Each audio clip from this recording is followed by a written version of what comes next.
Okay guys, good morning po. Ang topic natin for today po is about naman po sa native counters po. Ano po ba yung mga counters at kung saan po ba ito ginagamit po? Okay?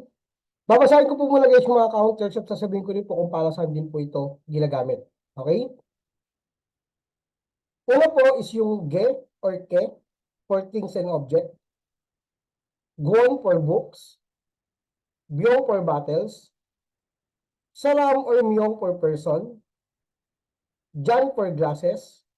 Kung napapansin po ninyo dito guys, yung salam at myong po ay parehas pong counters po ng person. Ang salam po, ginagamit lang po ito pag isang tao lamang po yung pinag-uusapan. Gagamit lamang po kayo ng myong pag ang pinag-uusapan na po ay two or more people na po or person. Okay? Jaru for long objects, sal for years of age, he for years duration, gurut for bowl, bon for times, guru for trees, jugak for slices, sangja for large boxes,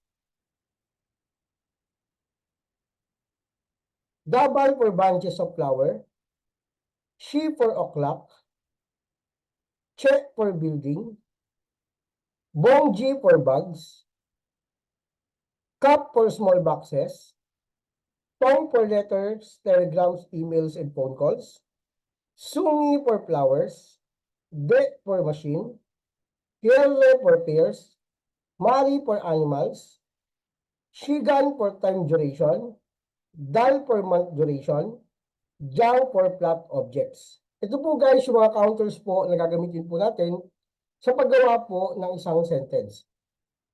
Lagi po ninyong tatandaan na ang pattern po natin dito na mauuna po yung noun plus pure numbers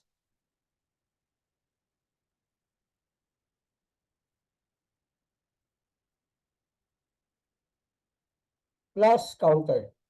Okay, ganyan po ang pattern po. Ito po yung mga counter. Pure numbers po si Hannah Dulcet net hanggang 90. At yung noun po, yung pag-uusapan po sa sentence. Okay, malinaw po? Proceed po tayo for example. Pakikopya po ito guys habang dinidiscuss ko po siya. Okay, example.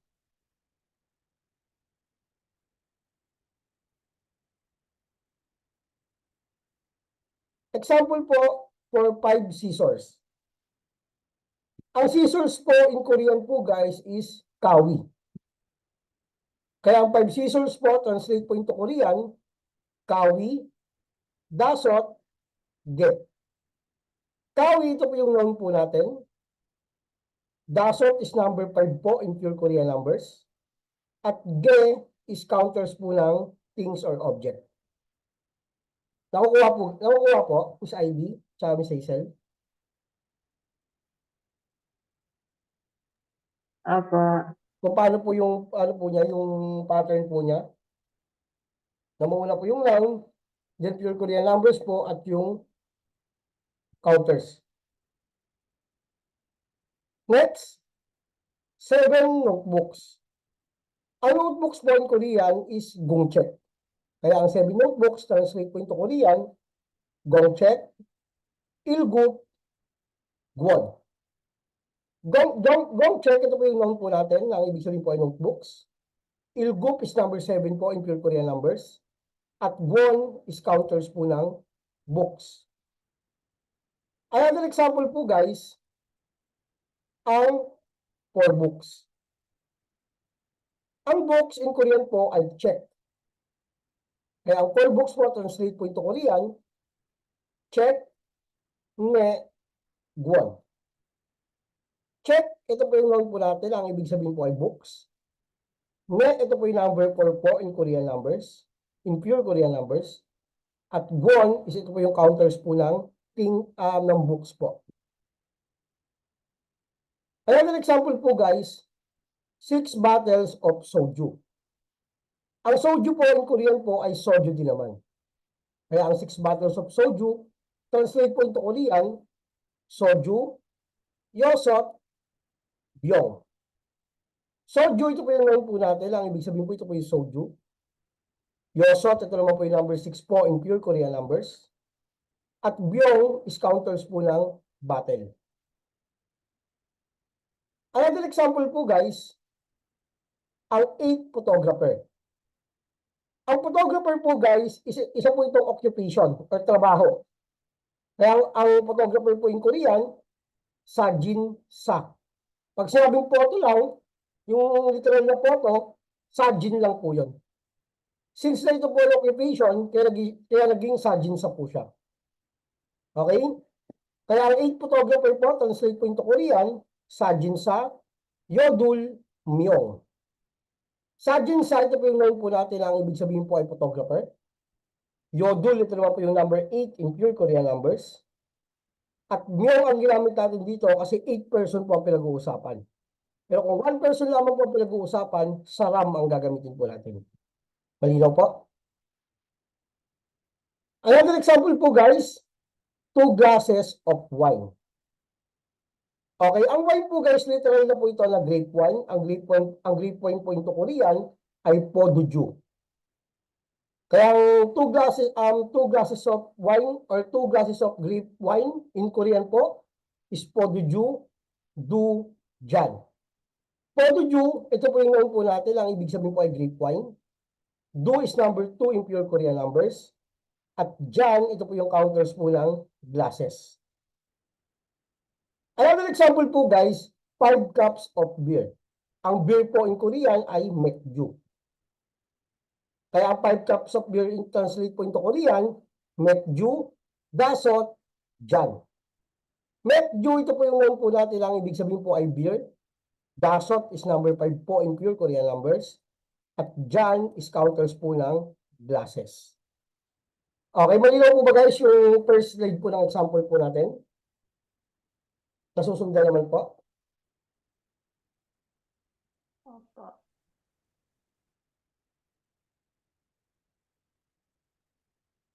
Okay, next.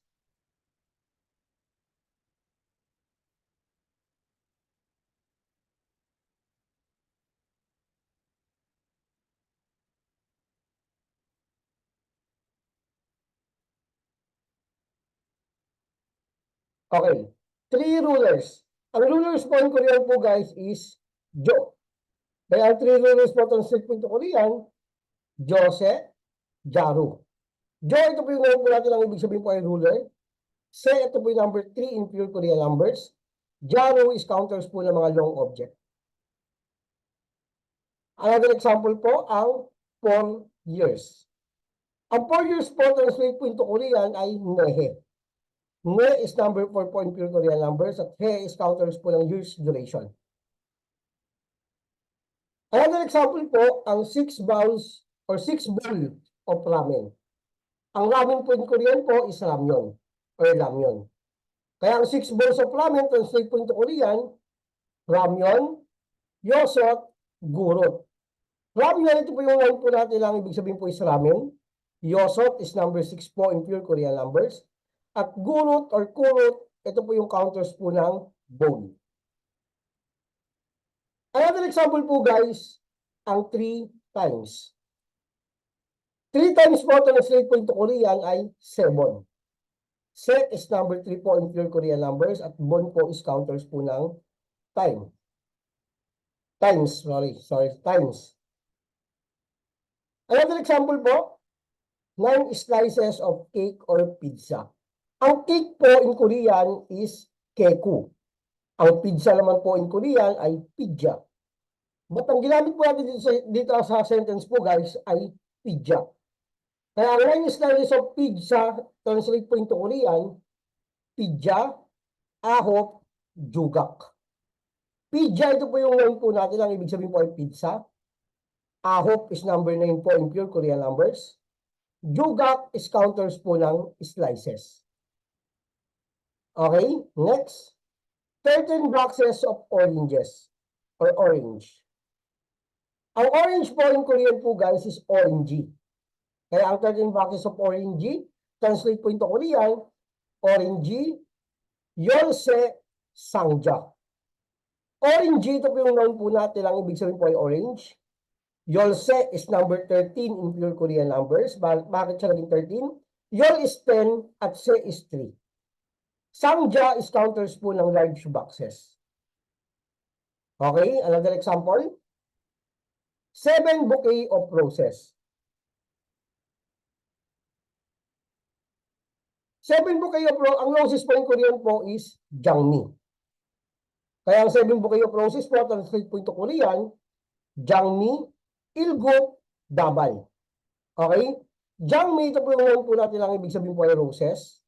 Ilgop is number 7 po in pure Korean numbers. At Dabal, ito po yung counters po ng bouquet of roses or bouquet of flower. Okay? Malinaw na screenshot na po ito, guys, para ilipat po rin sa notes po ninyo mamaya.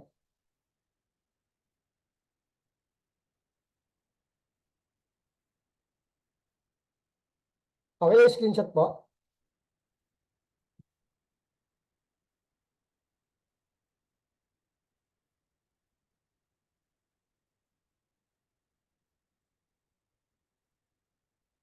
Okay, next. Okay. 12 o'clock. Ang 12 o'clock po translate po into Korean ay Yoldu Shi.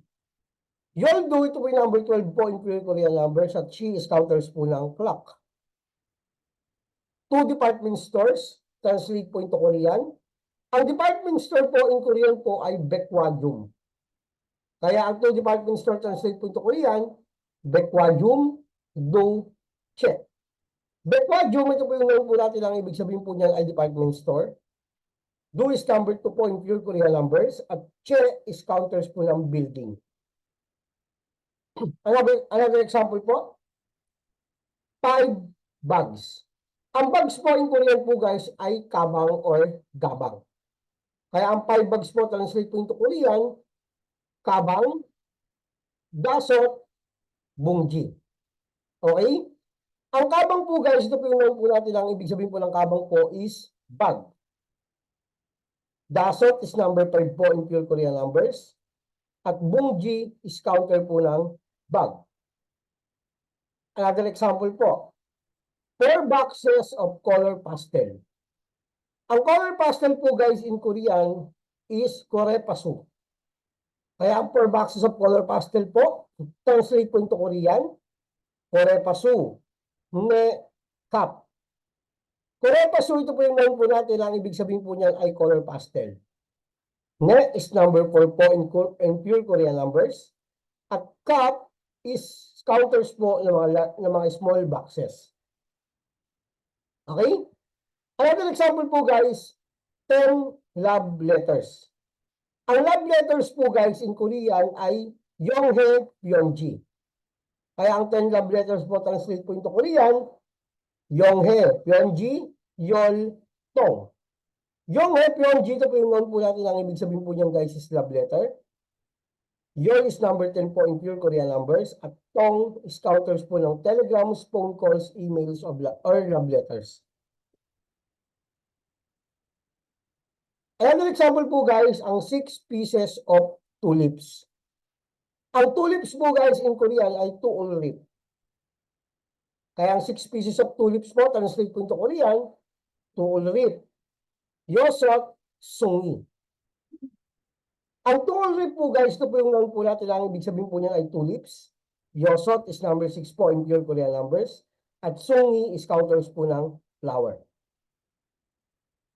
Another example po, 15 cellphone. Ang cellphone po in Korean po guys ay yodipun. Kaya ang 15 cellphone po, translate po into Korean, yodipun, yol dasot, de.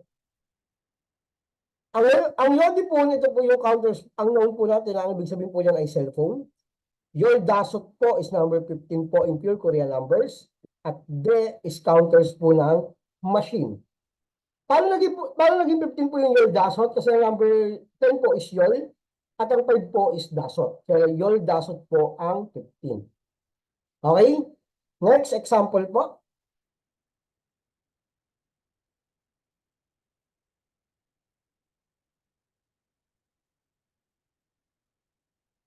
Two pairs of shoes.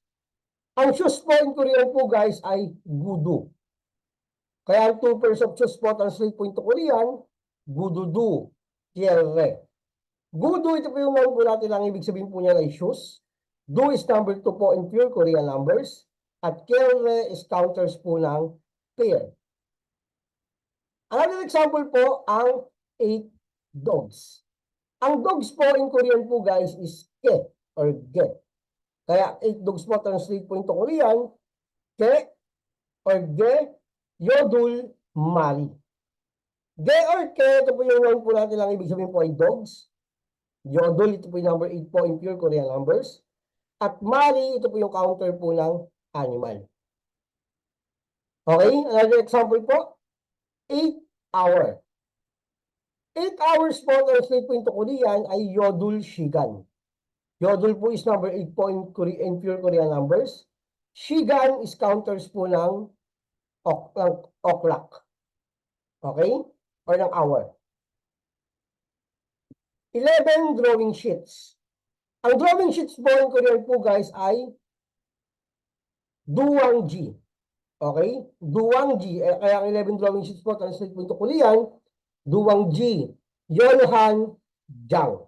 Okay, yun po ang ating sample po guys for counters po ng pure Korean numbers. Na-screenshot naman po ba lahat guys, yung mga sample po natin? Miss Hazel? Miss Ivy? Saka kay Ma'am Mary Rose? Ma'am Mary Rose, paki-screenshot mo muna. Okay, babalik kita lang sa Saturday class. Okay, malinaw na po ito guys ha.